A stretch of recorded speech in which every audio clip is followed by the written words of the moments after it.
The LinkedIn Podcast Network is sponsored by TIAA. TIAA makes you a retirement promise, a promise of a guaranteed retirement paycheck for life. Learn more at TIAA.org/promises pay off.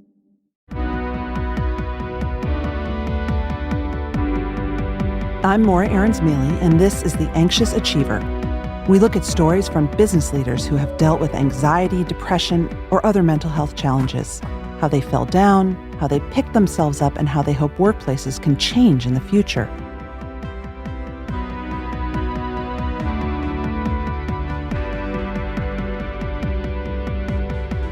You know, it's always amazing to me when I talk to people who are struggling at work, especially right now, that they don't feel entitled to ask for what they want.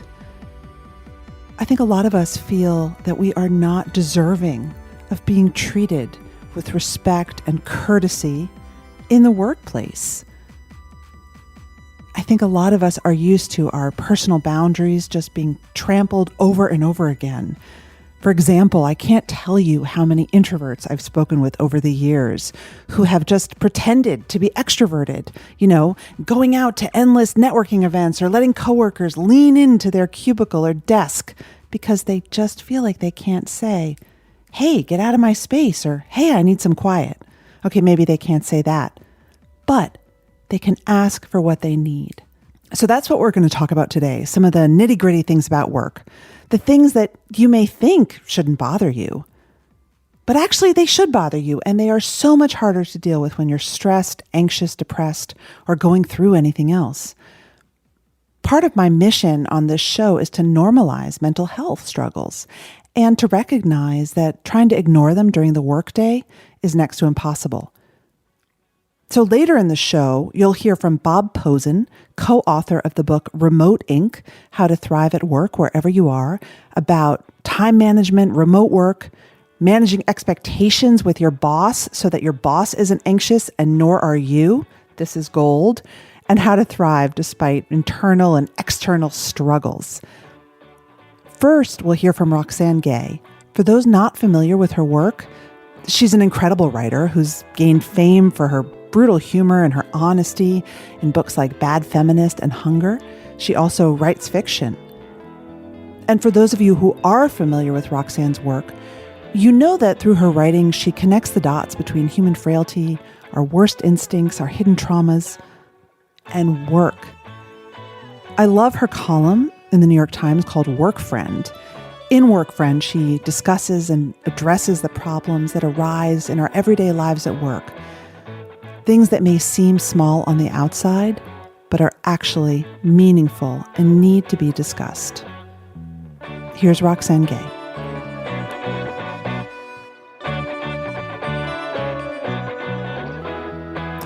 So I want to start, you are very prolific.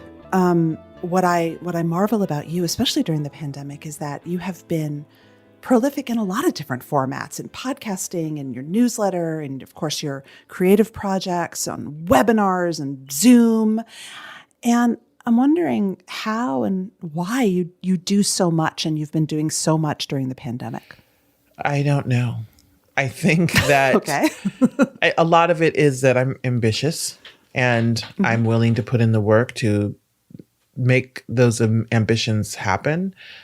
Sometimes they do, sometimes they don't. Sometimes I succeed, sometimes I fail, but I'm always willing to try. I also feel a lot of pressure. It's hard to resist that pressure because you always feel like people are judging you or doubting you. And I feel this need to overcompensate in a lot of ways. And so a lot of it is also just self-doubt. And so trying to prove myself or like my imagined critics wrong. And I also love just trying new things. I think that listeners might be both surprised and reassured to hear that someone like you still doubts themselves and feels that you have something to prove. It never ceases to amaze me when I interview rich and famous people that they still feel insecure, Yes. I think that, people would love to believe that if I achieve X, Y, and Z, all of my problems and insecurities will fall away. And that's simply not how it works. There are plenty of people for whom that might be true, but that is simply not true for me. And I hope that changes. And I'm actually working on it in therapy, because I don't know that it's healthy to never be able to appreciate what you've accomplished and never be able to take a moment to recognize what you've accomplished. What role do you think you're kind of a self-professed, high-functioning, anxious person? What role do you think that plays in your productivity? Well, I wouldn't say I'm anxious. I'm just intense. What's the difference? I'm not afraid necessarily. And I'm not, I don't sit around worrying as much as I just am full of doubt.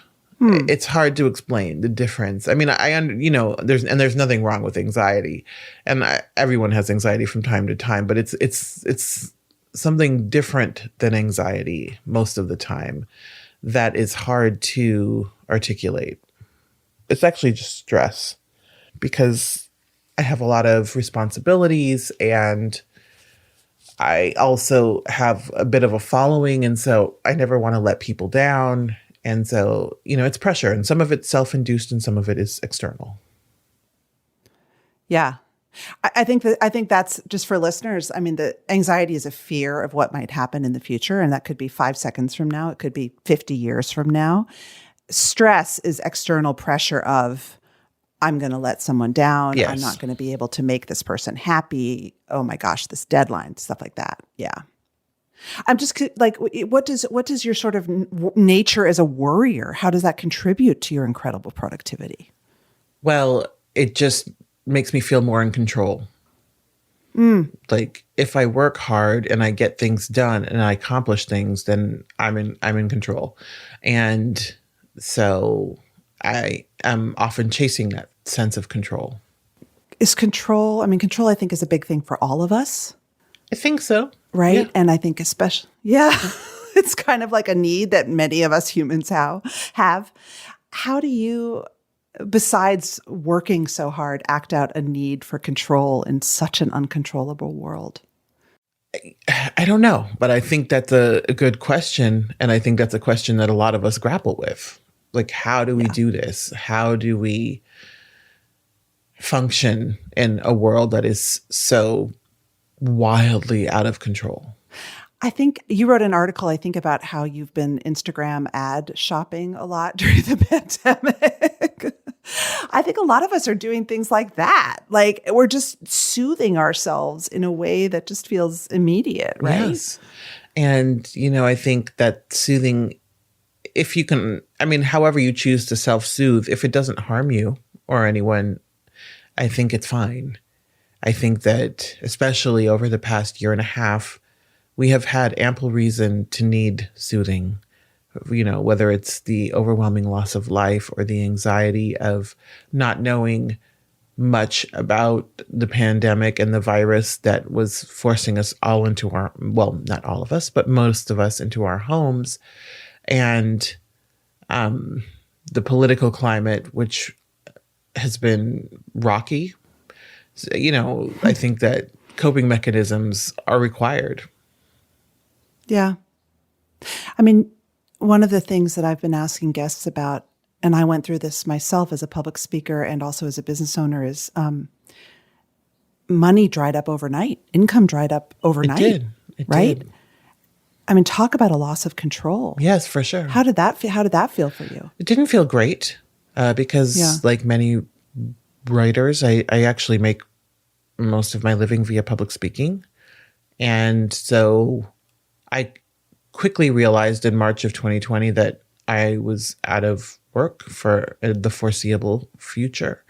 And that was incredibly anxious. Fortunately, I have other things that I do, and I have savings. So I knew I could get through a year.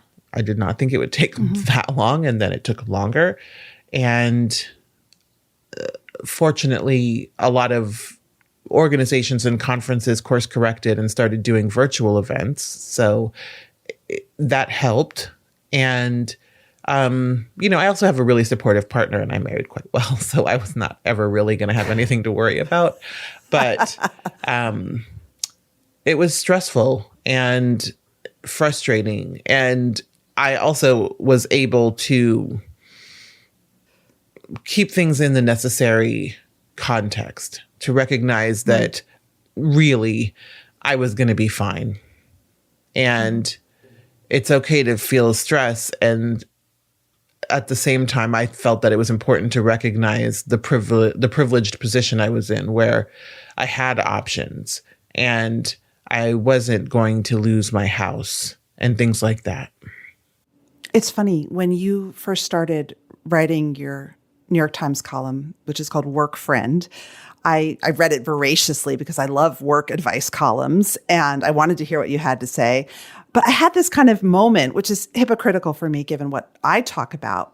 But I was like, it's funny, Roxane Gay writes about big issues, social issues and culture and her creative life. Why is she giving advice to people who work in offices about like replenishing the candy dish and petty offenses that we all commit in the quotidian course of the day? Like, what was the appeal to you to give advice on that level? Well, because it's actually not a minor thing that the guy was asking about the candy dish. It was a well-intended person, a well-intended man, is a supervisor at a medical organization. And he put out a little basket of candy and Hershey's Kisses, something like that, small chocolates. And he has an obese, in his words, employee. And one day he came by and he noticed there were a handful of candies on this guy's desk. And they're an exemplary employee, and also in his words. But he wondered if he was contributing to their weight problem, was the way he phrased it. And I just was so aggravated because you don't know. I mean, you don't know if he thinks his weight is a problem. You think his weight is a problem. And the reality is that nobody is getting fat off of a handful of Hershey's Kisses. And I wish that we had perspective on these things. And so what really the guy was asking is it okay for me to police my employees' food intake? And the answer is no, it's not okay. And I think these are important issues. I think that workplace culture contributes a great deal to our happiness or lack thereof. And I'm interested in answering those questions as much as I'm interested in answering other kinds of questions. And the reality is that 90% of the questions I get is about workplace culture. How do I handle this coworker? How do I handle my supervisor? How do I handle someone who's overbilling? What do I do? How do I handle this coworker I absolutely can't stand and want to sort of destroy? It's rarely more like, how do I get better at my job or things like that? People have their jobs in hand. So it's just interesting. You've said, I think, that more than half the letters you receive from people who are sort of looking for permission to leave their jobs. Yes, absolutely. So many questions. I have to not answer most of the questions I get because they're all asking me the same thing.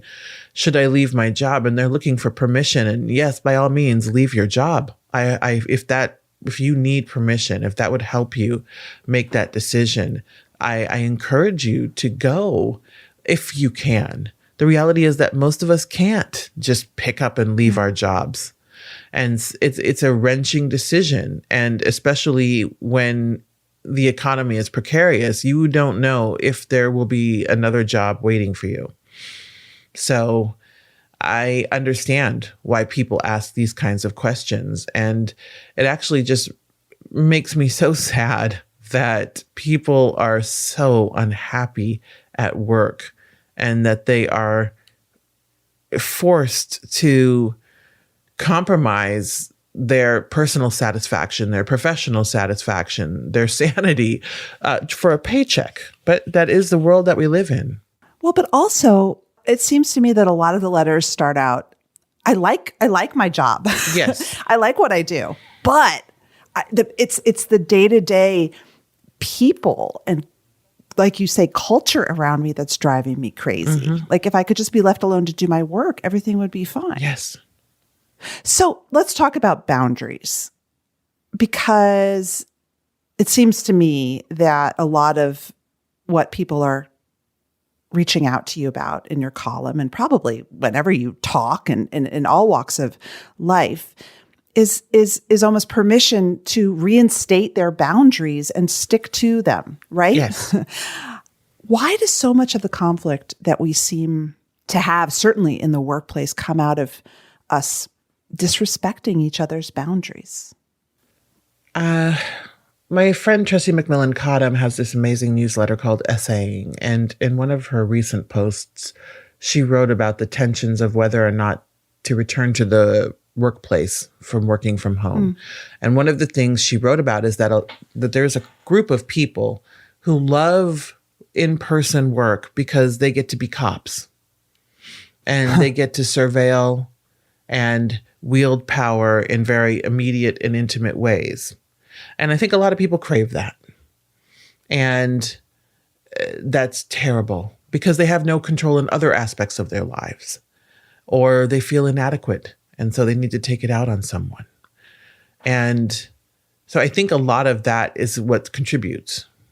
The LinkedIn Podcast Network is sponsored by TIAA. In the last 100 years, we've seen financial markets swing, new currencies come and go, decades of savings lost in days, all showing that a retirement plan without a guarantee, quite simply, isn't enough. So more than a retirement plan, TIAA makes you a retirement promise.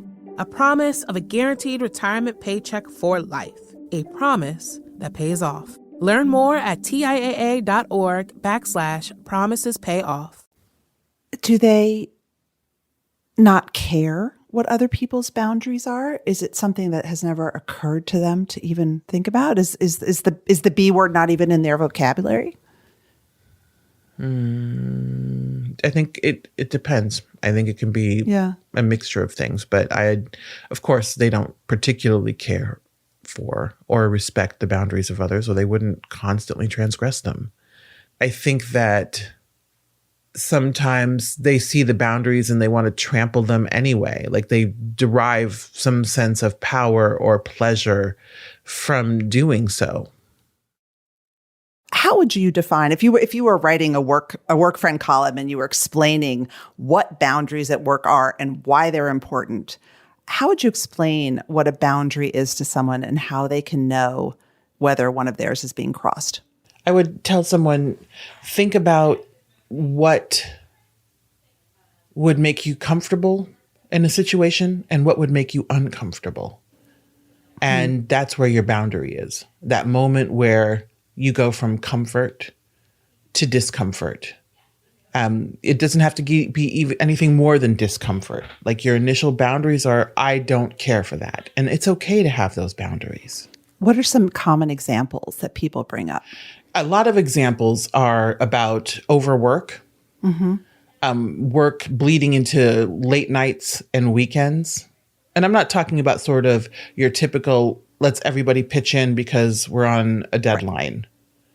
I'm talking about consistent overwork, consistent 70, 80-hour work weeks. It's just unreasonable. And a lot of people are subjected to it because they think that their job, and they're correct, is predicated on that kind of sacrifice. And it's okay to just say, you know what? My workday ends at 6. I don't work on Saturdays and Sundays. I don't check email on the weekends. I don't check email after 5. I mean, most of us are not medical doctors. And the way that some people treat like work urgencies is unhealthy. And I include myself in that. I'm a writer. What urgency could there possibly be? But as you've said, you have a lot of people who depend on you. I do. But I refuse to believe that there's anything that happens at like 7:30, 8 p.m. that cannot wait until the next morning. It can. And we have created these false senses of urgency. And they're wrong. They're not necessary. What are some other, I'm always interested in introverts. Do introverts write you and say that they have different kind of boundaries after they've identified themselves as introverts? No, I haven't seen a lot of that. But I'm an introvert, and I know that my sense of boundary is probably a lot different. And the kinds of things that I'm concerned with are more about other people encroaching on my personal space. Like, ugh. Like what? Talk to me about like how you might at a book event, your personal boundaries might get crossed. Well, they used to, but now I just don't tolerate it. A lot of times people want to hug me, and I understand why, and I respect it. Because that means that you have connected with something I have said or done. And a lot of what I write about are very emotional topics. And so I understand that people will feel a kinship. But I hate hugs. I have always hated hugs. I do not want to hug you. And a lot of people want to test that boundary, even though they know I don't like hugs, because I wrote about it in my memoir, Hunger. And so I've gotten very good at saying I don't do hugs. Because at first I would just subject myself to the hug awkwardly. And it's like, I don't know this person. And so I find that just holding that boundary firm goes a long way. And just saying, I will not hug you. Thank you. Okay, so what advice would you give someone who's listening to this and they're like, okay, but she's Roxane Gay. I'm a fairly junior employee, and there is someone in my office, someone in a related office, and I see them every month or so, and they always want to hug me, and it makes me feel creepy, but I don't feel that I have the power. Like, I don't want to offend them. I'm pretty new at my job. I like it here. I don't want to rock the boat. I don't want to be mean. What would you say to them? I would say that it's not mean to stand up for yourself. And if your employment boat can be rocked by a very reasonable boundary, then it's probably time to start looking for another job. Mm-hmm. What do you say to people who feel trapped in the cycle of overwork? I would say it's important to try and find ways to establish boundaries, and not only establish boundaries, but to maintain them, and also to be gentle with yourself when you can't. You can have all of the good intentions in the world in terms of maintaining boundaries, but it's a two-way street. Like, people have to also respect those boundaries. Unfortunately, sometimes they don't. And it's incredibly aggravating because you just think, it took me so much energy to have this boundary. Help me out, please. It's hard though, because I find that I think that so much of subsuming ourselves into success, it requires a lot of just throwing some of our boundaries out the window. At least that's how it feels. That's exactly how it feels. And I think that's exactly how it is. Yeah, I think that we just live in a culture that encourages a lack of boundaries. When you started thinking about boundaries just in general in your life, because I kind of did like a keyword scan this weekend. I kind of nerded out and looked at a lot of different areas of what you write about and talk about, from work to your personal memoir to even to politics and feminism. And the word boundaries keeps coming up. Like, when did it become an important concept for you? Like, what surfaced it? Boundaries are new to me. I'm still working on it, but it's a concept I've been familiar with for quite a long time because I've been in therapy off and on since I was 14 or so. But the reality is that sometimes you need to believe you deserve to have boundaries. And that's definitely sort of where the work in progress comes from for me, is believing I have a right to boundaries, because for so long I believed like, oh, I'm just so terrible and so unlovable that I don't have a right to boundaries. I should just tolerate whatever people bring to my door. And that's where that, it's. You've also said that you're a good compartmentalizer. I am. Why? Do you think that that's important? Is it something that you think is a good skill and you want to keep pushing it? Or what do you think about compartmentalizing between personal and professional and all the things?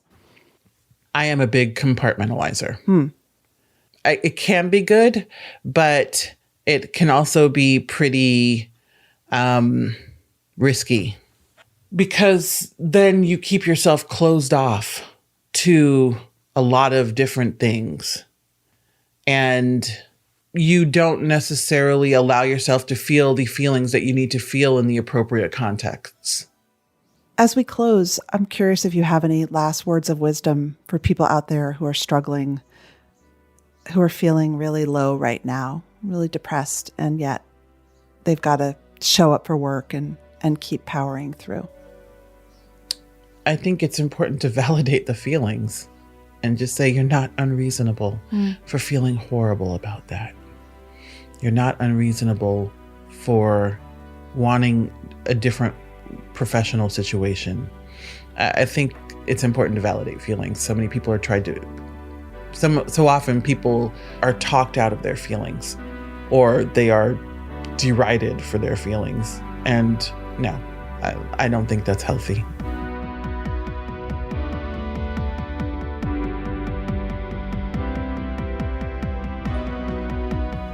Hi, Bob. Hi, Morra. How you doing?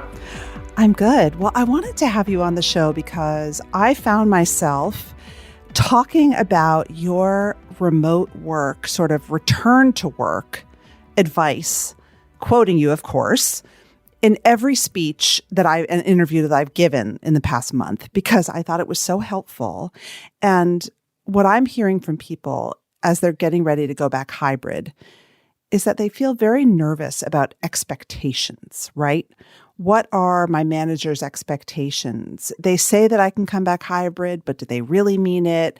If my colleague is coming back full time, but I'm not, does that set up an unfair differential? And there's a lot of feelings. And I found your advice on how to set expectations with managers and teams just so helpful. And I was wondering if you could share that. Well, I'm glad that you found it very helpful. So I believe that in these situations when workers are working remotely or when you're in a hybrid, that it's obligatory on the manager to set expectations, and it's critical to set norms. And these norms should include, when people are expected to be on, how fast they're expected to respond to email or Slack messages, and what sorts of behaviors are expected on weekends and the evenings.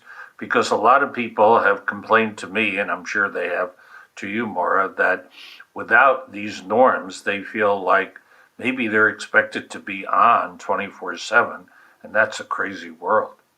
So are you recommending that people literally set norms like no slacking after 6 p.m.? I mean, how granular should we get here?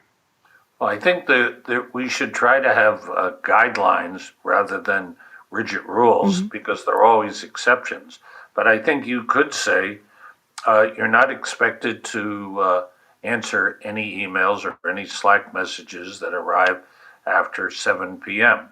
Or on weekends, unless they're noted as an emergency from a client. So that would be the type of guideline that I would be thinking about. You also suggested when we did an interview for a piece I was writing for HBR that if an employee was unsure of what their manager expected of them in terms of performance, that the employee could sneakily sort of manage the manager and set metrics, like very specific time-delineated performance goals that hopefully would cut down on micromanaging and leadership anxiety that can often happen when you can't see or summon someone on your team. Yes, I'm a big fan of what I call success metrics.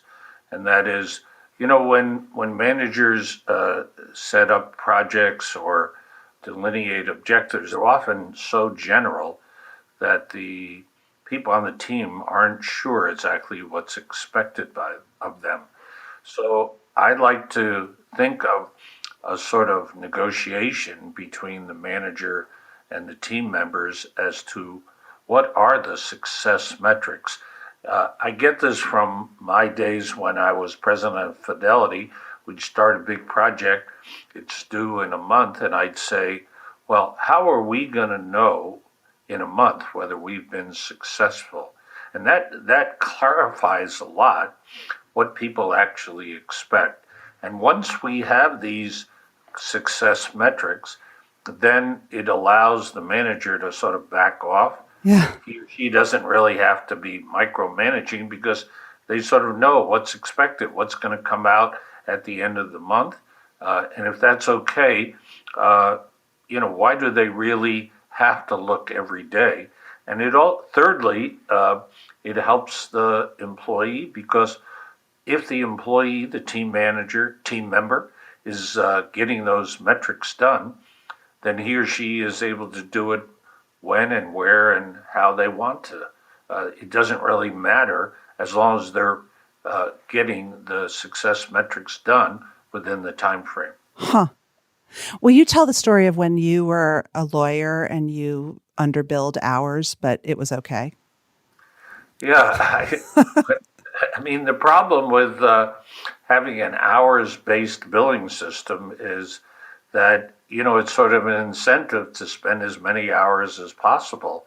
But I was always a quick study, so I realized pretty soon that in the few years I spent in a law firm, that I was going to get the answer much more quickly than other people and much more quickly than the client expected. So I basically went to the clients and explained to them the situation, and we reached a different sort of billing system, which wasn't based so much on the hours I put in, but rather what I got done in terms of the project and what sort of results I got them. How did you have the courage to do that? Because this was way before email and computers and all that stuff. Like, you were pretty bold to suggest this. Well, I guess it was just the strong sense that billing by the hour, in fact, as many law firms, they actually bill by the minute. It's just a crazy system for a person who's very productive and gets a lot done. What kind of dynamics are you seeing in terms of people's emotions as they're thinking about moving into a hybrid model? What are you telling leaders to look out for? Well, I think you're right to say that a lot of people are anxious, and therefore I think leaders really need to give some guidance and give some guidelines. We wrote an article in the New York Times which listed 5 factors that people should consider in designing a new hybrid. One was the nature of the job. A second was the location and how the office was spread out. A third was the organization and how it's organized. And a fourth was culture.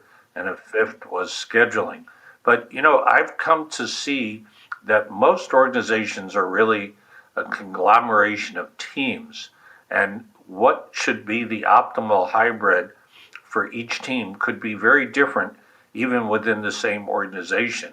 I mean, in a financial services company, you have the investment people, you have the marketing people, you have customer service, you have technology. So all those teams are different.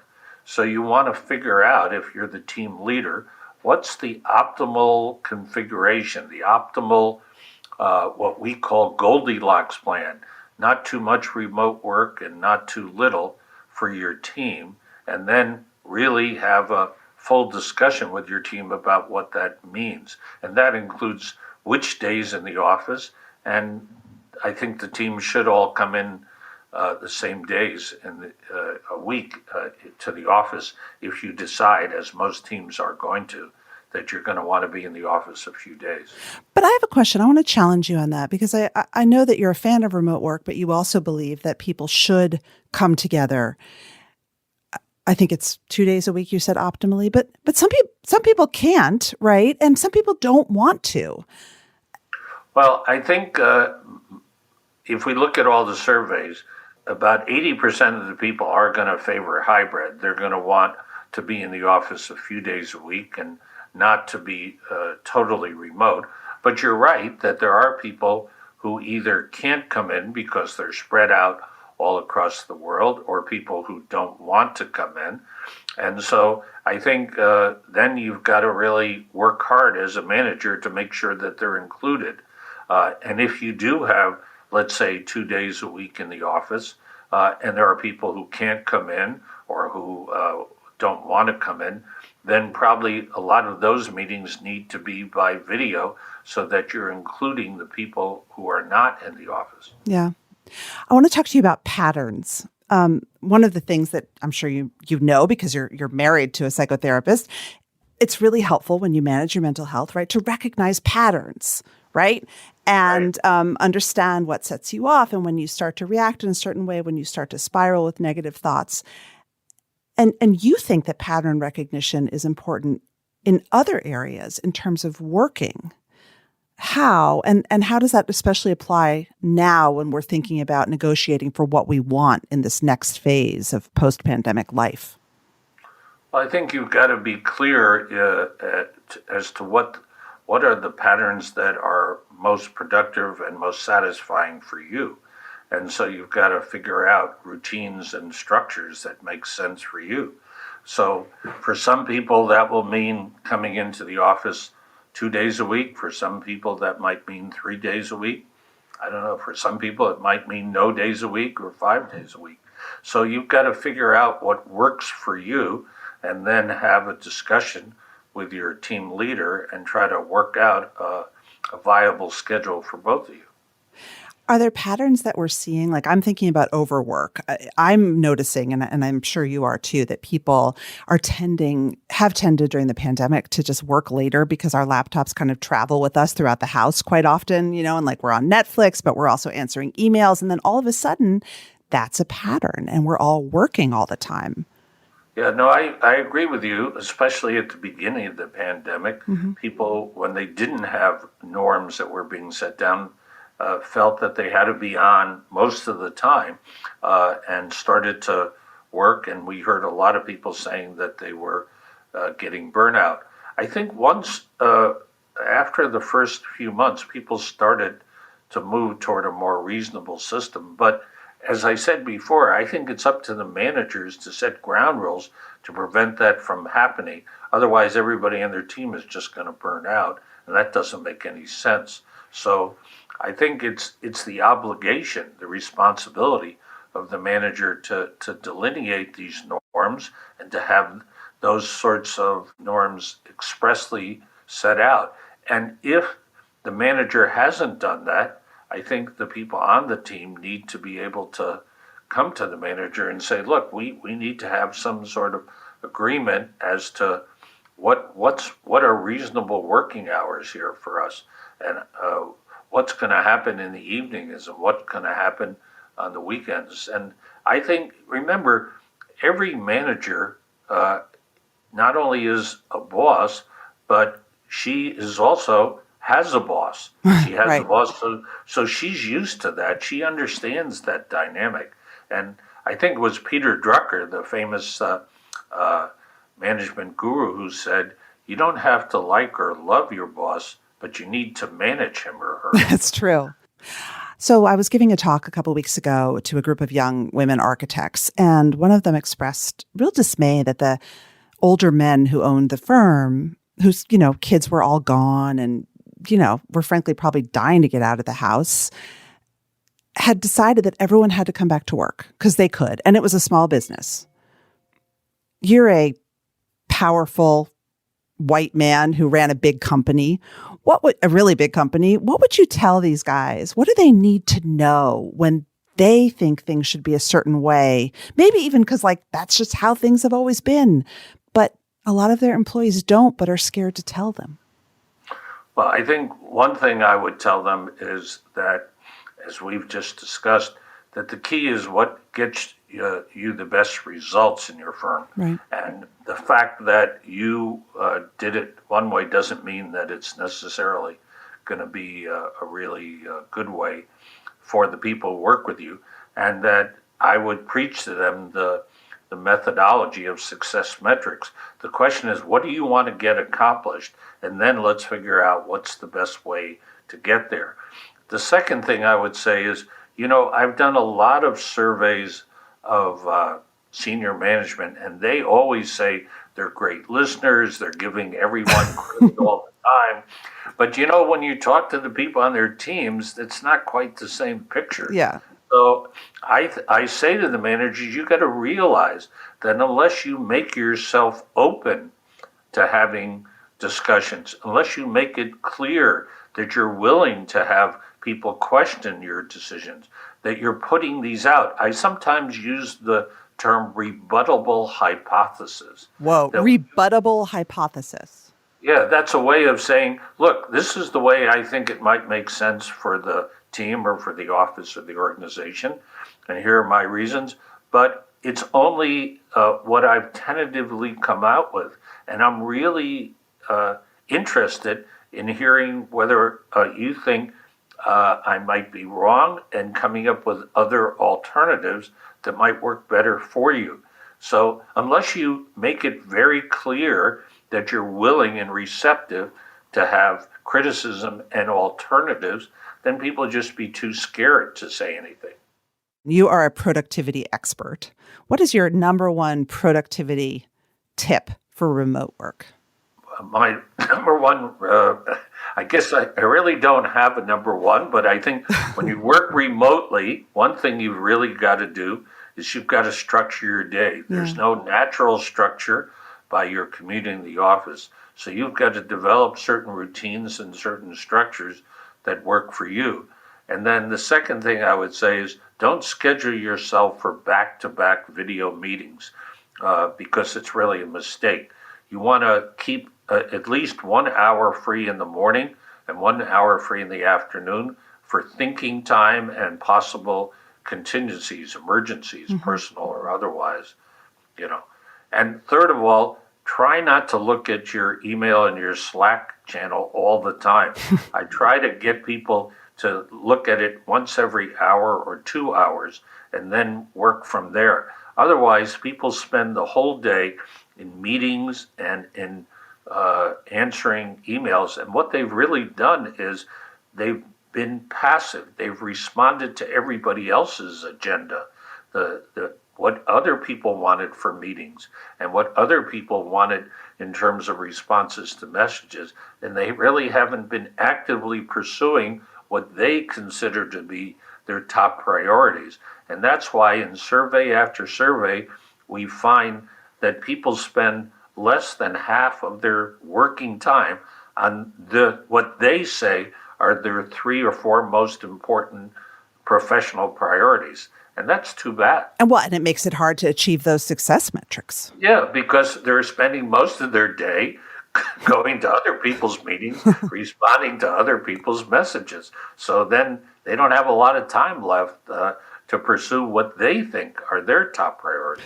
All right, so the message is seize your own success metrics time. Claim it. Absolutely. I like that. Let's say, I think seize the time for success metrics. I like that. Move toward outputs, toward results, toward success metrics. It's what you get accomplished that's important, not how many hours you spend at your computer. We want you to get a lot accomplished. We don't care that much about whether you put in a certain number of hours or a certain number of days. Focus on what you want to get accomplished and what your priorities are. Those are what are most important. Oh, well, thank you, Bob Pozen. I couldn't agree more.